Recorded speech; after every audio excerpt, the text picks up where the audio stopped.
So'zdan ham kuchliroq bo'lgan narsa nimaligini bilasizmi? Sukut albatta. Ba'zan inson jim turadi.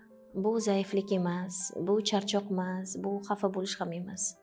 Ko'pincha sukut inson o'zini qayta yig'ib olayotganligini paytidir. Shunday bo'lsa ham insonni ranjitish uchun bir so'z kifoya. Lekin o'zini himoya qilish uchun ko'pincha sukut kifoya. Ba'zan insonlar buni tushunmaydi. Lekin sukut insonni ichki madaniyati, o'zini tarbiya qila olishi va vazminligini belgisidir. Agar inson ruhi iymoni bilan kuchli bo'lsa, u tortishmaydi, shunchaki kuzatadi. Javob qaytarmaydi, anglaydi. Jim turadi va o'zini boshqaradi. Sababi sukut odamlarga vaziyatni his qilish, o'zi bilan gaplashish va to'g'ri qaror topish uchun imkoniyat beradi.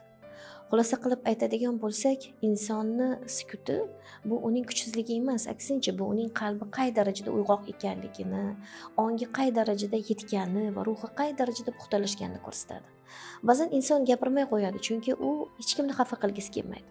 Ba'zan javob bermaydi, chunki u vaziyatni emas, u oromni tanlaydi. Va ba'zan sukut saqlaydi, chunki qalbning tinchligi har qanday tortishuvdan ham qadrliroqdir. Shuning uchun sukutdan qo'rqmaslik kerak. Sukuti ortida uni duosi ham bor, tafakkuri bor va har bir insonning haqiqiy kuch-qudrati bor.